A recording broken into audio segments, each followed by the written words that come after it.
ഇന്ന് രാവിലെ തന്നെ ഞായറാഴ്ച ഇന്ന് ഞാൻ കടയുണ്ടെന്ന് വിചാരിച്ചായിരുന്നു കേട്ടോ. അപ്പോൾ ഇന്ന് വ്യാപാരിയുടെ എന്തോ പരിപാടിയാണ്, അതുകൊണ്ട് കടയ്ക്ക് ലീവാന്ന് പറഞ്ഞു. അപ്പോൾ ഇന്ന് പോകണ്ടല്ലോ. അപ്പോൾ ഇന്ന് രാവിലെ എഴുന്നേറ്റ് അവിടെ തന്നെ പിന്നെയും പോയി കിടന്നു, മടി പിടിച്ച്. രാവിലെ ചെറിയൊരു മഴ പോലെ കണ്ടിരുന്നു, അപ്പോൾ അവിടെ പോയി കിടന്നു കേട്ടോ. ഇപ്പോൾ എഴുന്നേറ്റു. ഇനി അടിച്ച് വാരലും തുടയ്ക്കലും ഓരോരോ പണിയുണ്ട്. പൈപ്പിൽ വെള്ളം വന്നിട്ടുണ്ട്, അപ്പോൾ വേഗം അലക്കലും തുടയ്ക്കലും അങ്ങനത്തെ പരിപാടിയൊക്കെ കഴിച്ചിട്ട് വെള്ളം പിടിച്ച് വയ്ക്കണം. പിന്നെ ചോറും കറി ഉണ്ടാക്കണം. അത് കഴിഞ്ഞിട്ട് അമ്മയുടെ ഏടത്തീൻ്റെ അടുത്തൊന്ന് പോകണം. ഇവിടെ നിന്ന് കുറച്ച് അങ്ങോട്ട് പോയാൽ മതി. അപ്പം അവിടെ വല്യമ്മേനെ എൻ്റെ അടുത്ത് പോയിട്ട് ഞാൻ കുറേ ആയി. ഇനിയിപ്പോൾ അടുത്ത ആഴ്ച ഞാൻ അങ്ങോട്ട് പോകുന്നതിൻ്റെ മുന്നേ വല്യമ്മേൻ്റെ അടുത്തൊന്ന് പോയി വല്യമ്മേനെ കാണണമെന്നുണ്ട്. അപ്പോൾ വല്യമ്മേൻ്റെ അടുത്തൊന്ന് പോകണം. ഈ അമ്മ ഉണ്ടല്ലോ, ഇന്നലെ വെള്ളം പിടിച്ച് വെച്ചില്ല ടാങ്കിൽ. അവളോട് ഞാൻ എല്ലാം ഏൽപ്പിച്ചിട്ട് പോയതാണ്. ഓള് പിടിച്ചു വെച്ച് പറഞ്ഞു. ഞാനിപ്പോൾ നോക്കുമ്പോൾ പൈപ്പിൽ വെള്ളമില്ലേ.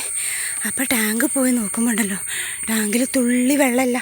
ഇനി എന്തായാലും നിറച്ച് ഇതിന് പൈപ്പിൽ വരുന്ന വെള്ളമല്ലേ, എപ്പോഴും അഴുക്ക്. ആഴ്ചയിൽ ഒന്നെങ്കിലും കഴുകിയില്ലെങ്കിൽ ടാങ്ക് ആകെ വൃത്തിയിടാം. കഴിഞ്ഞ ആഴ്ച കഴുകിയതാണ്. ഇപ്പോൾ ടാങ്ക് കിടക്കുന്നത് ഞാൻ കാട്ടിത്തരാം കേട്ടോ. വെള്ളമില്ല, മൊത്തം ചെളിയാണ്. അപ്പോൾ അതൊന്ന് കഴുകിയിട്ട് വേണം ഞാൻ അടുത്ത വെള്ളം പിടിക്കാൻ. അപ്പോൾ ഞാൻ ടാങ്ക് കഴുകാൻ വന്നു. ഇത് കണ്ടോ, ഒരാഴ്ചത്തെ ചെളിയാണ് ഈ ഊറി കിടക്കുന്നത്. പൈപ്പിൽ വരുന്ന വെള്ളം കലങ്ങിയ വെള്ളമായിരിക്കും. അപ്പോൾ അതിൽ ചെളി പിടിക്കും. അടിയിൽ കണ്ടോ. അപ്പോൾ അത് തേവിയിട്ട് വേണം ഇനി അടുത്ത വെള്ളം പിടിക്കാൻ. അപ്പോൾ ഞാൻ തേവട്ടെ. അപ്പോൾ നമ്മുടെ ടാങ്ക് കഴുകി കഴിഞ്ഞു കേട്ടോ. വേണ്ട, ഇനി മഴ പെയ്യുന്നുണ്ട്. അപ്പോൾ ഞാൻ പൈപ്പ് തുറന്നിട്ടോ. വെള്ളം കൊണ്ട് കയറുമോയെന്ന് അറിയില്ല, വെള്ളത്തിന് ശക്തി ഉണ്ടോയെന്നറിയില്ല. അപ്പോൾ പണീൻ്റെ തിരക്ക് കൂടെ പൈപ്പിൽ ഇവിടെ കറണ്ടില്ല കേട്ടോ. ഇവിടെ എന്തോ ലൈനിൽ പണിയാണ് നടക്കുന്നത്, അതുകൊണ്ട് കറണ്ടില്ല. അപ്പോൾ വെള്ളം കുറച്ചേ പൈപ്പിൽ കൂടെ വരുന്നുള്ളൂ, ടാങ്കിലേക്ക് കയറാനുള്ള വെള്ളമില്ല. അപ്പം ഞാൻ അമ്മൂനോട് പറഞ്ഞു വേഗം തലയിൽ എണ്ണയൊക്കെ വെച്ചിട്ട് പൈപ്പിലെ വെള്ളം നിൽക്കുമ്പോഴേക്കും വേഗം കുളിച്ചോളാം. അപ്പം ഞാൻ എപ്പോഴെങ്കിലും ഇവിടെയൊക്കെ ഇങ്ങനെ കിട്ടുള്ളൂ, എപ്പോഴും ഒന്നും കിട്ടൂല. തലയിൽ എണ്ണ വെച്ച് ഒന്നിനും സമ്മതിക്കില്ല. അപ്പം ഇന്ന് തലയിൽ എണ്ണ വെച്ചൊക്കെ കൊടുത്തിട്ട് അവൾ കുളിക്കുമ്പോഴേക്കും എനിക്ക് ബാക്കിയുള്ള എൻ്റെ പണിയും കഴിഞ്ഞ് കഴിഞ്ഞാൽ എനിക്കും കുളിച്ച് കഴിഞ്ഞാൽ പിന്നെ വെള്ളം നിന്നാൽ കുഴപ്പമില്ലല്ലോ. അപ്പോൾ ഞങ്ങൾ പിന്നെ വേഗം നോക്കട്ടെ കേട്ടോ. ആദ്യമൊക്കെ എല്ലാ ഞായറാഴ്ചയും തലയിൽ 3 ആളെയും മേലും തലയിലും ഒക്കെ എണ്ണയൊക്കെ തേപ്പിച്ച് പിടിപ്പിച്ച് കുളിപ്പിച്ച് കൊടുക്കുകയായിരുന്നു. പിന്നെ വലുതായി കഴിഞ്ഞപ്പോൾ ഞാനതൊന്നും ശ്രദ്ധിക്കലില്ലേ. പക്ഷെ ഇവളുമാരുടെ പെണ്ണുങ്ങളെ 2 പേരെയും തലയിൽ എണ്ണ വെച്ച് കൊടുക്കും. മോനെ അതിനൊന്നും കിട്ടില്ല, ഓനെ അതൊന്നും സമ്മതിക്കില്ല.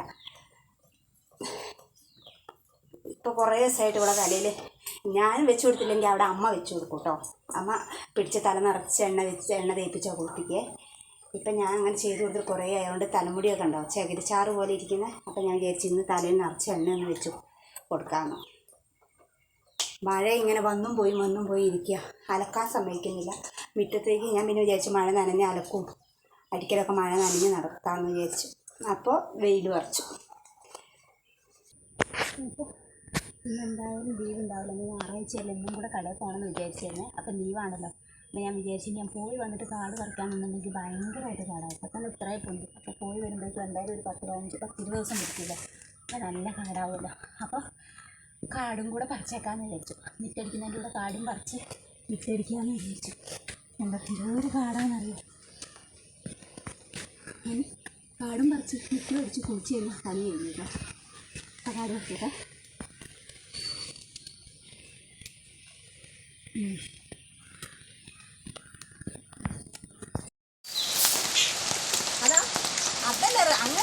കൂട്ടുകാരെ, അപ്പോൾ ഇന്ന് എല്ലാ പണിയും കഴിഞ്ഞ് അലക്കി കുളിച്ച് അടിച്ചു വാരി കാട് പറിച്ച് എല്ലാ പരിപാടിയും കഴിഞ്ഞു. ഇനി രാത്രിത്തേനുള്ള ചോറും കറി മാത്രം വെച്ചാൽ മതി. അത് വൈകുന്നേരമല്ലേ, ഇപ്പോൾ ഉച്ചയല്ലേ ആയിട്ടുള്ളൂ. കുളിയൊക്കെ കഴിഞ്ഞ് അങ്ങനെ ഇരിക്കുകയാണ് കേട്ടോ. അപ്പോൾ ഇന്നത്തെ കൊച്ചു വീഡിയോ ഇത്രയേ ഉള്ളൂ. Bye bye.